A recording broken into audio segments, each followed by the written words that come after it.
મહત્વપૂર્ણ સમાચાર અત્યારે હાલમાં સામે આવી રહ્યા છે, કરીશું તેના ઉપર નજર। જે સમાચાર મળી રહ્યા છે, કરણી સેના અધ્યક્ષ રાજ શેખાવતે એલાન કર્યું છે। કરણી સેનાના અધ્યક્ષ રાજ શેખાવત કે જેમણે એક એલાન કર્યું છે। એલાનમાં તેમણે કહ્યું છે કે 9 એપ્રિલે નિર્ણાયક લડત માટે કમલમનો ઘેરાવો કરવામાં આવશે।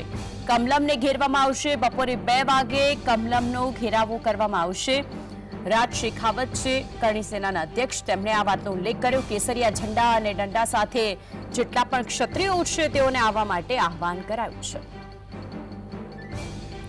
સમાજનું માન સન્માન અને સ્વાભિમાનનું રક્ષણ કરીએ। આપ સૌની વાટ જોઈશ। તારીખ 9 એપ્રિલ 2024 બપોરે 2 વાગે ગુજરાત પ્રદેશ કાર્યાલય કમલમ ગાંધીનગરમાં। તો આપ અવશ્ય પધારજો, તૈયારીમાં આવજો। કેસરિયા ઝંડો અને ઝંડા માટે દંડાની આવશ્યકતા, પછી દંડો મજબૂત હોવો જોઈએ।